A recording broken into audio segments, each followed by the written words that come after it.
Quackity quack! We are backity back with another episode of the Duck on a Rock Sports Podcast. I'm your host, Colin McDonough, and I am flying solo without the rest of the skein of Duck hosts. Today's episode will run the gamut of sports updates. We'll talk about football with some Patriots and UConn takes, head over to basketball with a Celtics update, and end with a sport nearing its end for the year, baseball and the MLB postseason.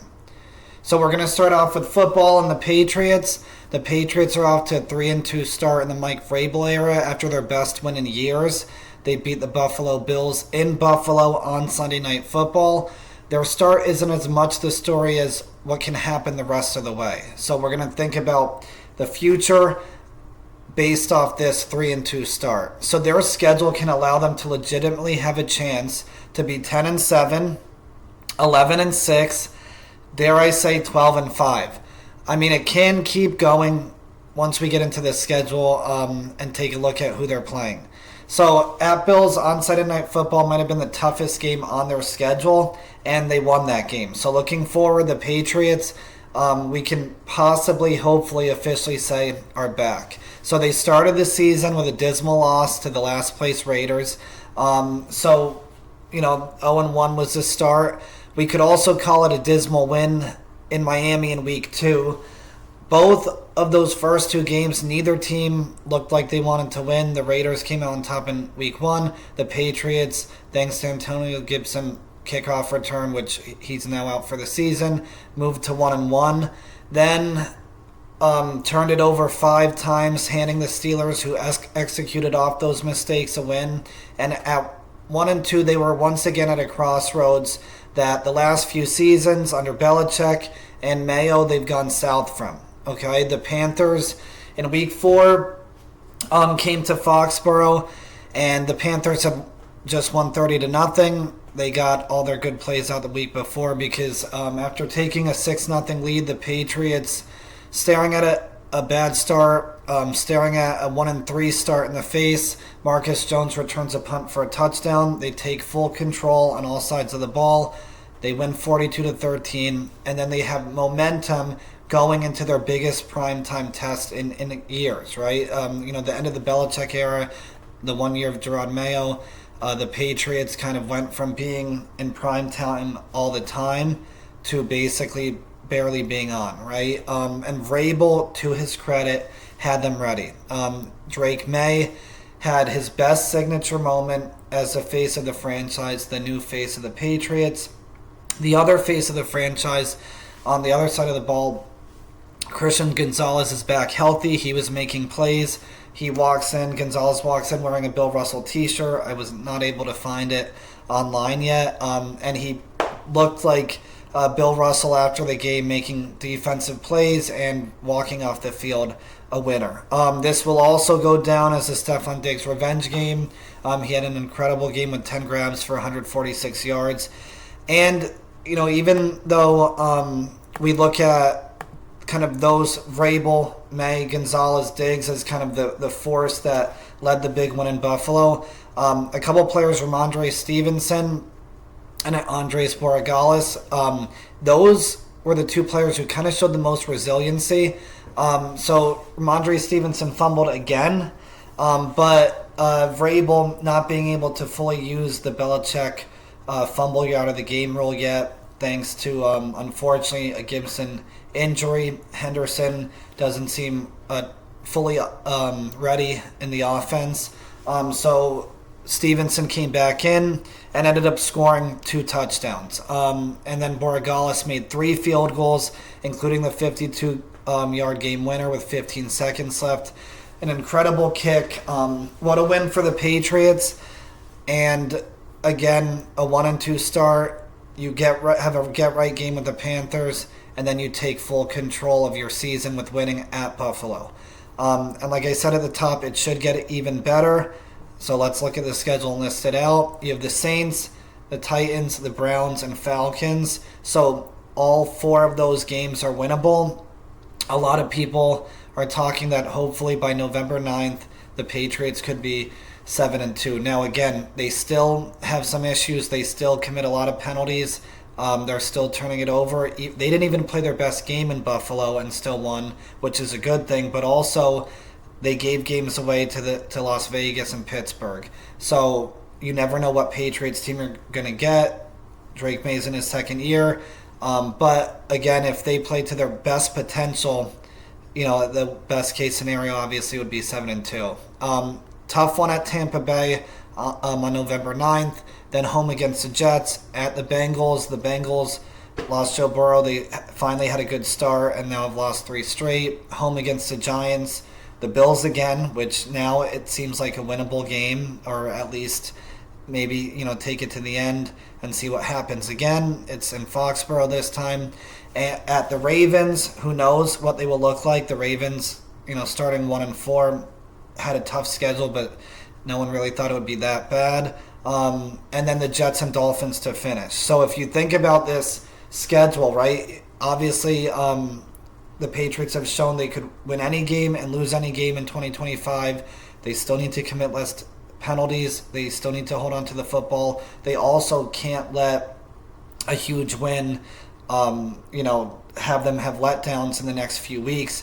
But if you look at that schedule, now all of a sudden, more games seem winnable. More games seem like they might be able to control it like they did against Carolina, especially when you see the Saints, the Titans, even though the Browns beat Green Bay Packers, they, could take control of that game. The Falcons, if you're at 7-2, even if you lose to Tampa Bay, the Jets at Bengals, even if you divisional game and a road game, even if you split those, you could be 8-4 with the Giants. That's 9 wins, hopefully, and then again Jets and Dolphins to finish. You're talking about anywhere, but if now I think 9-8, looking at that schedule, 10-7 are very much more possibilities, right? It is the NFL, and sports and life, anything can happen. But the Patriots have a shot here to kind of take a huge leap. In the offseason, in the summer, the Patriots a lot of the times were compared to the quarterback in the team that went right before Drake May, the Washington Commanders, who came out of nowhere last year to make the NFC Championship game. When you saw them the first few weeks of the season, that looked like, okay, well, maybe they could win 6, 7, 8 games. Now, in October, nowhere near January, but it looks like they have a chance to maybe not do what the Commanders did, but to do big things. So they seem to not just have a great keeper of the light at Gillette Stadium, Lighthouse and Mike Vrabel, but also, even before they donned their Nor'easter New England Fishermen rivalry series uniforms, they have righted the ship. Last time it felt this good to be a Patriots fan, probably, I'm thinking about December 2021. It was another win at Buffalo in prime time at night, the 14-10 game win in windy conditions. They only threw it 3 times. And at that point, Belichick had the Patriots at 9-4 with Mac Jones in the 1 seed in the AFC. That season completely fell apart. They only won 1 more game and led to an early playoff exit, again in Buffalo. So Vrabel's job now, not to let the same thing happen. Okay, 3-2 with a win over the Bills. They have not fully laid an egg in any game yet, right? They haven't gotten blown out, and they're trending up with a soft part of the schedule coming up, right? So the expectations have changed. The Patriots have a chance not to just be a lot better than the last 2 years of back-to-back 4-13 seasons, not just to have a mediocre season, not just to even have a winning record, but to make the playoffs and even, at this point, win an AFC East division title.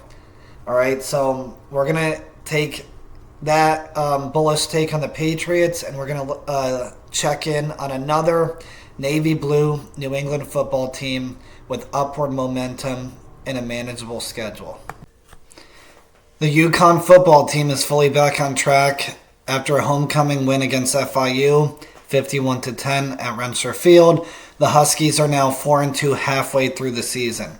After not looking fully like the defending Fenway Bowl champs for the first 5 games, they appear to have fully righted the ship as well. UConn began the year by blowing out Central, then blew back-to-back leads on the road in overtime, losing overtime games at Syracuse and at Delaware, where they were just one stop away. They could not get that key stop in either game, but now they've won 3 straight. So, after a 1-2 start, they're back in good position for a bowl game, right? They've beat Ball State and Buffalo in close games that would truly rival Maction. I know our neighbor to the north, UMass, will be taking part in real Maction. But UConn, even though they didn't look fully the part, they came away with wins against both those teams. Buffalo on game-winning field goal. And then it was a truly happy homecoming as the Huskies put it together fully on both sides of the ball. With 6 games left, UConn now has a chance to make it back-to-back winning seasons and back-to-back bowl games for the first time since the 2009 and 2010 season. So, just like the Patriots, let's take a look at the remaining schedule and see how far we could push the expectations. After a bye week, it's at BC. So the original New England rivalry for UConn. Boston College just got crushed at Pitt. UConn will have their best chance to get their first ever win in Chestnut Hill and only second ever win against the Eagles. As bad as things are at BC, Bill O'Brien can take solace that even with only 1 win, he still isn't the most embarrassing ACC head coach who used to be a coach for the New England Patriots. From there, for the UConn Huskies, at Rice, that was last year's homecoming win at the Rent. That's winnable. The Owls are 3-3. UAB has 2 wins. Trent Dilfer, head coach of the Blazers, comes to the Rent, another winnable game. That could be 7-2 hosting Duke on November 8th. So if they take care of business at BC and then beat Rice, beat UAB, they're 7-2. Same prognostication that I have with the Patriots. On November 8th, that same weekend, it gets tougher for the Patriots. It'll get tougher for the Huskies. So they'll be hosting Duke, so it'll be a home game in East Hartford. But the Blue Devils, looking at the schedule, are the toughest remaining game for UConn. Duke is good. They've won 3 straight to go to 4-2 like UConn. A common opponent, Syracuse. Duke beat them 38-3. UConn lost to Syracuse. So even if that is a loss, UConn ends still with a chance to push the envelope record-wise, right? So if they're 7-3, they end against Air Force. Could be tough against any military school, their system of play. But very winnable game. Side note, the Falcons have great helmets, the lightning bolt coming across the side, but they only have 1 win, even with the great helmets. FAU just beat Rice, they're 2-3. So then you look up, okay, UConn could be 9-3. They could also win out and be 10-2 if they upset Duke. But again, looking at the schedule, they're really going to be favored or winnable games the rest of the way besides Duke. We'll see how they do in the ACC. So I will admit I got way too excited after week 1, as did some others on Twitter, looking at the schedule and thinking, okay, UConn is 1-0. They went 9-4 last year. They won the Fenway Bowl. They won a bowl game, and the program was in probably the best possible spot it's been in since they appeared in the Fiesta Bowl and the hours in between that Fiesta Bowl appearance and Randy Edsall boarding a flight to Maryland. So some people were talking admittedly crazy for UConn football, right? Undefeated, those were mainly in jest and slight jokes, but 11-1, 10-2, shocking. Yes, but possible looking at the schedule and thinking about what type of team this could be. Now, midway through the season at 4-2, with there are only 2 losses being overtime losses with blown leads, with 1 defensive stop away. Delaware, the penalty crushed them. Again, they played horribly defensively against the new to FBS Blue Hens, but they still were right there in both games against Syracuse and Delaware. So it's not like they were that far off from being 6-0, right? So just take a second to imagine yourself what an undefeated UConn football team. Those words, don't really make sense in order, but what that could have looked like if the UConn were 6-0 right now. They're not. They're 4-2. But they can still make a run here at 9-3, 10-2, at least repeat their record last year, 8-4, heading into a bowl game with a chance to match what they did, right? So the other thing is, the short-term UConn finishing 9-3 with a bowl win, that's 10 wins. Okay, so that would be the best record since entering the Big East era of the program. Long-term, thinking about the future, even though this independent schedule isn't something that makes them a standout team, going 10-2 or getting to 10 wins this year or another 9-win, 8-win bowl season, what would that mean long term, right? Hopefully to a lot of UConn football fans, a new conference. So again, we think about this. I may be getting ahead of myself like I did a month ago. But as we wrote on our blog last year, duckonrocksports.com, we talked about how even after they had a terrible opener against Maryland, the schedule did them a lot of favors, and they took advantage of it and executed. It helped them a ton, but they still have to play and actually win the games. And they did that, right? And a year after UConn football had their best moment in 14 years, capping it off with Jim Mora hoisting a trophy at Fenway Park in front of fans and alumni up the road in Boston. Another bowl game and winning season is close, right? Shout out to Jim Mora on his 100th win, him getting carried off the field holding the game ball, unfortunately in a mainly empty Rensselaer Field after the homecoming festivities had ended, right? It may not attract the Big 12 or ACC right away to have 2 in a row good seasons, or hopefully 3 in a row. But if they can just do what they should do against this schedule, maybe it'll attract New York and the Pinstripe Bowl to give UConn and their fans another easy bowl trip. And now a brief word from our sponsor.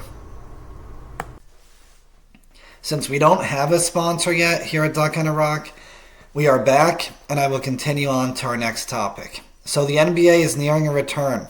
We had a Celtics episode at the start of the summer recapping the 2025 season, talked about the roster changes and roster overhaul, and then we talked a little more Celtics and their expectations for this upcoming season with our guest, Trey James, in an episode at the end of the summer. So the Celtics have had their media day with Jaylen Brown and Bill Nye furthering their bromance.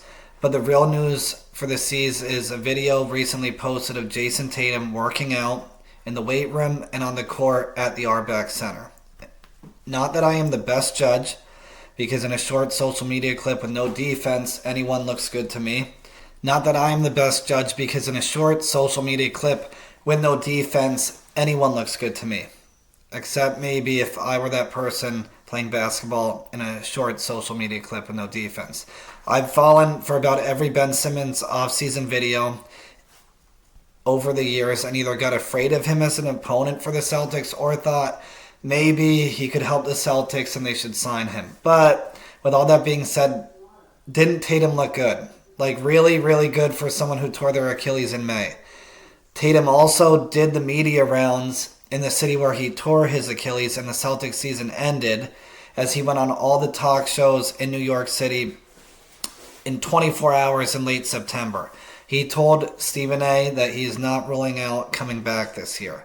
So what does this mean for the Celtics? Well, maybe nothing, right? It could just be talk as the season gets near. It helps keep fans hopeful and interested in the season to think that Tatum could come back in March or April or at some point this season. So it could just be posturing, or it could mean something. If the Celtics under Jaylen Brown's leadership show that they are a top 4 to 6 seed in the East, and in the playoffs not the play-in, and even show that they could hang with East favorites like the Knicks or Cavaliers and be at the top of the middle of the pack amongst Orlando, Milwaukee, Detroit, Atlanta. We'll see how the Pacers look without Halliburton. The East, who knows, some of these teams could kind of switch places as far as the top and middle of the pack. But if they look like a team that can make a run with Brown and White and the rest of the roster that for a lot of Celtics fans hasn't fully sunk in yet, the way Tatum is talking and looking, it, at least on this fall day, makes me think it is possible he plays this year. It's not a 0% chance.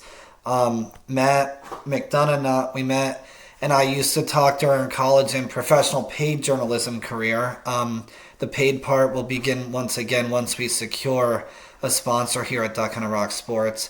But anyway, we used to say that the quote "only time will tell" was a lazy way to end a column or article. I think I used it a lot, which is why A, Matt probably said it so often to me, and B, explains why that original paid professional phase of the journalism career ended with the Daily Campus and Hartford Courant.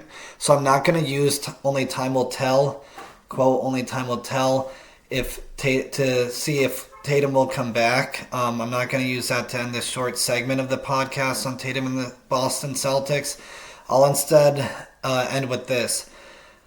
Only the way the Celtics look on the court and in the standings will show whether or not Tatum should come back.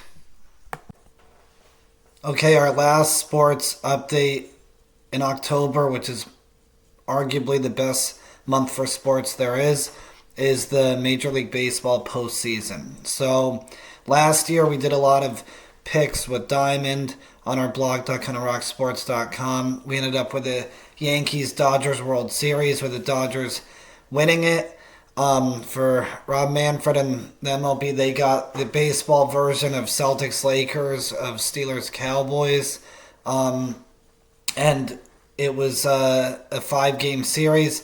The Dodgers look like they have a chance to repeat. As of recording, the Dodgers, Phillies, Yankees, Blue Jays, Mariners, Tigers, Brewers, Cubs are all in series in the ALDS and LDS. So we're not going to get too much into predictions. But after Yankees-Dodgers World Series, give us the Brewers and the Mariners. The Brewers have never won an NL pennant. Their only World Series appearance came out of the American League with an American League pennant in 1982. They lost that World Series to the Cardinals. Milwaukee has won a World Series as a city.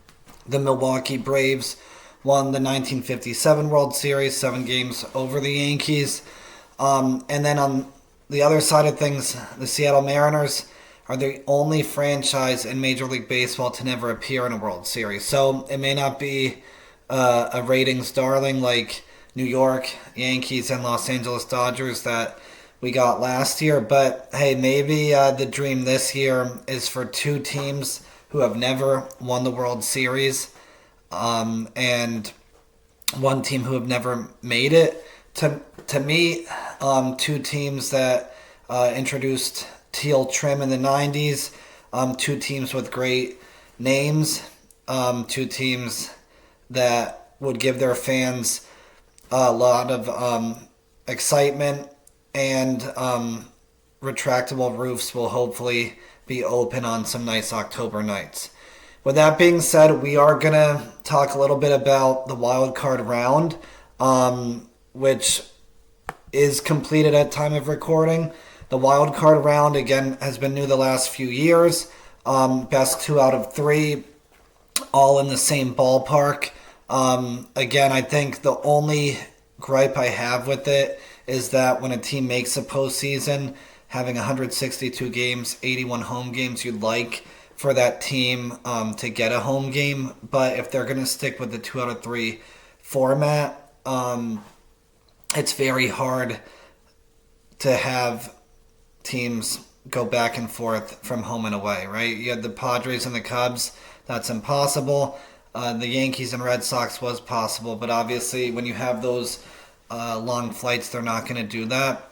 Other than that, we had for our mainly Connecticut listeners, a Boston, New York series. And for our main demographic of listeners on Duck on a Rock, most of our listeners, according to our own ineffective metrics, are in their 30s, either from Connecticut, live in Connecticut, or live in Boston or live in New York. So the nostalgia was potent in the wild card series between the Yankees and the Red Sox. Even though October baseball started on September 30th, it felt like falls of childhood with the New York Yankees and the Boston Red Sox facing off in an elimination series.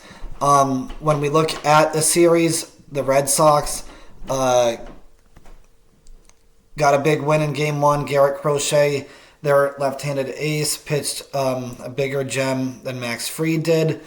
Then in Game 2, the Red Sox had a chance to finish off the Yankees. Jarren Duran dropped a ball, hit by Aaron Judge. Red Sox don't send a runner that could have taken the lead, and then they end up losing Game 2. And in Game 3, Cam Schlittler from Walpole, Massachusetts, was beyond outstanding for the Yankees, shutting the Red Sox completely down. So the Yankees got revenge from the 2018 ALDS, from the 2021 wild card game, and made it feel more like 1999 and 2003 than 2004 in the Bronx. Again, the Yankees and the Blue Jays, as of recording, are in the ALDS. The Red Sox are out. But overall, still a good year for the Boston Red Sox to reach the playoffs for the first time since 2021. I think if the Red Sox, for their fans, had lost to anyone else, it wouldn't kind of be as bad a feeling, right? If they had just lost to Detroit or Cleveland, Red Sox fans would have said, well, they made the playoffs for the first time in 4 years, and that's a successful season. I'm sure most Red Sox fans, even as time has gone on the last week, will still take that even with the tough loss to the Yankees. The one thing is, it was a winnable series for them. I think the Yankees had a better roster. It doesn't take a genius to look at the pitching staff, the lineup. The Yankees were the better team, but the Red Sox could have finished it off in 2 and let it slip away. When you look at where we go from here, right? The Red Sox, long-term, Roman Anthony obviously didn't play in the playoffs. They're set up well. The Yankees are still set up well. We'll see what happens with them against Toronto. But whether or not they win their 28th World Series this year or not, they're always still going to be in the conversation as they have been for 30 years. When you look at the Red Sox season, I'll admit I was wrong about the Devers trade. The Red Sox, it didn't end their season. It didn't show that they were giving up. They still made the postseason. Still won 89 games. But when you look at the series that they lost in, they could have used someone. And when you look at Devers, he was not missed during the regular season, but the offense didn't have enough. Now, you might say, well, no one was hitting Schlittler in Game 3, and that probably is correct. But the Yankees definitely had more firepower than the Red Sox. Devers, in the postseason in his career, has a .303 average, 8 homers in the postseason, even though his last postseason game was 4 years ago. But specifically against the Yankees, he has a .270 career average. In the last 3 years against the Yankees, had an OPS over 1,000 each of the last 3 years. So the Red Sox did not need Devers to have a successful season, and for the first time since 2021 make the postseason. But in that postseason, it wouldn't have hurt to have him. So that'll do it for this solo episode. Thank you for listening. Please follow us on social media at Facebook, at Duck on a Rock Sports, Instagram at Duck on a Rock Blog, Twitter at Duck on a Rock Blog, and please like and subscribe to our podcast on Spotify and YouTube. Thank you, as always, for being a part of our flock.